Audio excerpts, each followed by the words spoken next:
Assalamualaikum warahmatullahi wabarakatuh. Perkenalkan, nama saya Dewi Fitrianingrum, NIM 20104111162 dari Prodi Manajemen kelas E. Di sini saya akan sedikit menjelaskan mengenai beberapa materi untuk memenuhi tugas UAS pengantar ilmu manajemen dan bisnis. Yang pertama yaitu materi tentang bisnis. Yang pertama, pengertian bisnis. Kata bisnis berasal dari bahasa Inggris yaitu business yang artinya kesibukan. Secara umum, bisnis merupakan suatu kegiatan yang dilakukan oleh individu maupun kelompok yang melibatkan proses pembuatan, penjualan, pembelian, dan pertukaran barang maupun jasa dengan tujuan untuk menghasilkan keuntungan. Yang kedua yaitu jenis bisnis. Jenis bisnis dibagi menjadi 3 kelompok besar. Yang pertama, bisnis dilihat dari motifnya. Jika dilihat dari motifnya, bisnis dibagi menjadi 2, yaitu bisnis yang berorientasi pada keuntungan atau profit oriented dan bisnis yang tidak berorientasi pada keuntungan atau bisnis nirlaba. Contoh dari bisnis profit oriented yaitu seperti perusahaan perseorangan, CV, PT, firma, dan lain sebagainya. Sedangkan contoh dari bisnis nirlaba yaitu seperti yayasan, organisasi sosial, lembaga swadaya masyarakat, dan lain sebagainya. Kemudian jenis bisnis yang dilihat dari aktivitasnya. Berdasarkan aktivitasnya, bisnis dibagi menjadi 4, yaitu yang pertama bisnis ekstraktif. Kegiatan usaha yang bergerak dalam jenis bisnis ini dengan melakukan kegiatan mengekstrasi atau memungut benda yang ada di bumi. Contohnya seperti pertambangan batu bara, emas, tembaga, gas bumi, minyak bumi, memungut rumput laut, pembuatan garam, dan contoh lainnya seperti PT Pertamina, PT Freeport, dan lain sebagainya. Yang kedua yaitu bisnis agraris. Bisnis agraris bergerak pada bidang pertanian, perkebunan, perikanan, peternakan, dan kehutanan. Contohnya seperti PT Gading Mas Indonesia Teguh yang bergerak dalam industri edamame. Contoh lainnya seperti Indojaya Argo, Inti Nusa Flora, Royal Coconut, Afrian Trade, dan lain sebagainya. Yang ketiga yaitu bisnis industri. Bisnis ini bergerak dalam bidang industri manufaktur. Contohnya seperti PT Miwon Indonesia Tbk yang bergerak dalam bumbu dapur, industri soda INX, Nestle, pabrik kertas Cui Kimia Tbk, industri tekstil, mebel, dan lain sebagainya. Yang keempat yaitu bisnis jasa. Bisnis jasa merupakan aktivitas usaha yang produknya bukan berupa barang, melainkan berupa jasa. Contohnya seperti pendidikan dengan bisnis aplikasi ruang guru, pariwisata dengan bisnis seperti aplikasi Traveloka, kesehatan, perbankan, dan lain sebagainya. Berdasarkan kegunaannya, bisnis dibagi menjadi 4. Yang pertama yaitu kegunaan bentuk atau form utility.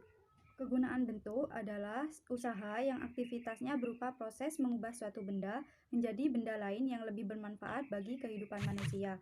Contoh bisnisnya seperti bisnis furniture, garment, dan bisnis makanan.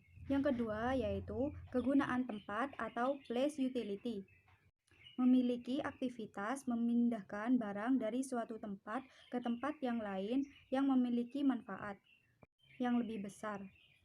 Contoh usahanya seperti usaha transportasi udara, transportasi darat, dan transportasi laut. Yang ketiga yaitu kegunaan waktu atau time utility. Kegunaan waktu memiliki aktivitas utama yang berkaitan dengan penyimpanan barang yang kurang bermanfaat dan akan dikeluarkan ketika lebih bermanfaat. Contohnya yaitu bisnis pergudangan.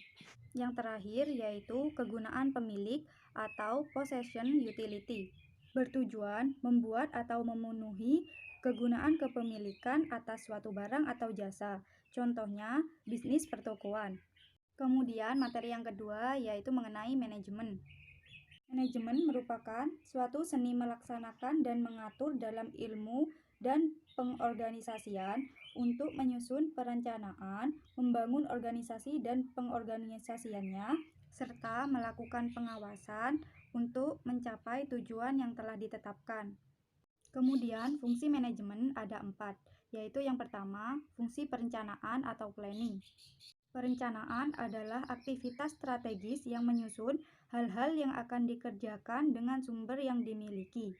Dilakukan untuk menentukan tujuan perusahaan secara keseluruhan dan menyusun cara terbaik untuk mencapai tujuan tersebut. Contohnya, misalkan sebuah toko boneka. Perencanaannya yaitu mencari desain boneka yang sedang tren saat ini, memilih bahan sesuai kebutuhan, menyiapkan alat-alat untuk usaha tersebut, dan menyusun strategi untuk pemasarannya. Yang kedua yaitu pengorganisasian atau organizing. Dilakukan dengan tujuan membagi suatu kegiatan besar menjadi kegiatan-kegiatan yang lebih kecil. Contohnya, pengorganisasian dalam toko boneka tersebut pengelompokan pembagian kerja terhadap staf-staf seperti penjahit, kasir, pelayan toko, keamanan, dan lain sebagainya. Yang ketiga yaitu pengarahan atau actuating. Adalah suatu tindakan untuk mengusahakan agar semua anggota kelompok berusaha agar dapat mencapai sasaran sesuai dengan perencanaan. Contoh pengarahannya yaitu membimbing para staf di bidangnya masing-masing, menuangkan semua inspirasi yang telah dibuat, dan memberikan motivasi kepada karyawan dan staf. Yang terakhir yaitu evaluasi atau controlling. Dilakukan setelah proses kerja terlaksana. Pada tahap ini, manajemen mengevaluasi keberhasilan dan efektivitas kinerja, melakukan klarifikasi dan koreksi terhadap masalah yang ada, dan memberikan alternatif solusi atas masalah yang terjadi. Materi ketiga yaitu materi kepemimpinan. Pemimpin adalah orang yang memberi arah dan menetapkan tujuan suatu organisasi. Sedangkan kepemimpinan adalah kemampuan atau keterampilan seseorang maupun kelompok untuk memimpin atau membimbing orang lain, tim, atau seluruh organisasi untuk mencapai suatu tujuan. Teori munculnya kepemimpinan dibagi menjadi 3, yaitu teori genetis berisi leader are born and not made. Artinya bahwa pemimpin itu dilahirkan. Jadi dari bakat lahir, bukannya dibuat. Dalam keadaan yang bagaimanapun, seorang ditempatkan karena ia telah ditakdirkan menjadi pemimpin. Disebutkan pula bahwa gen sifat kepemimpinan diturunkan oleh orang tuanya yang juga seorang pemimpin. Yang kedua yaitu teori sosial. Isinya leader are made and not born. Artinya, pemimpin itu dibuat atau dididik, bukannya lahir secara kodrati. Para penganut teori ini mengetengahkan pendapat yang mengatakan bahwa tiap orang bisa menjadi pemimpin apabila diberi pendidikan dan pengalaman yang cukup. Yang ketiga yaitu teori ekologis. Isinya, seseorang hanya akan berhasil menjadi pemimpin yang baik apabila ia telah memiliki bakat kepemimpinan. Bakat tersebut kemudian dikembangkan melalui pendidikan yang teratur dan pengalaman yang memungkinkan untuk dikembangkan lebih lanjut.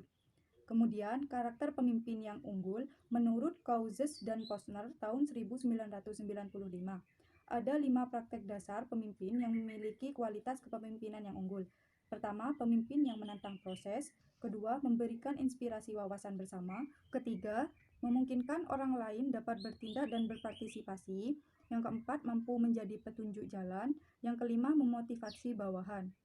Kemudian, gaya kepemimpinan. Gaya kepemimpinan dibagi menjadi 4 macam. Yang pertama, gaya kepemimpinan demokratis. Kedua, gaya kepemimpinan otoriter. Yang ketiga, gaya kepemimpinan karismatik. Yang keempat, gaya kepemimpinan partisipatif. Sekian dari saya. Apabila ada kesalahan maupun kekurangan kata, mohon dimaafkan. Wassalamualaikum warahmatullahi wabarakatuh.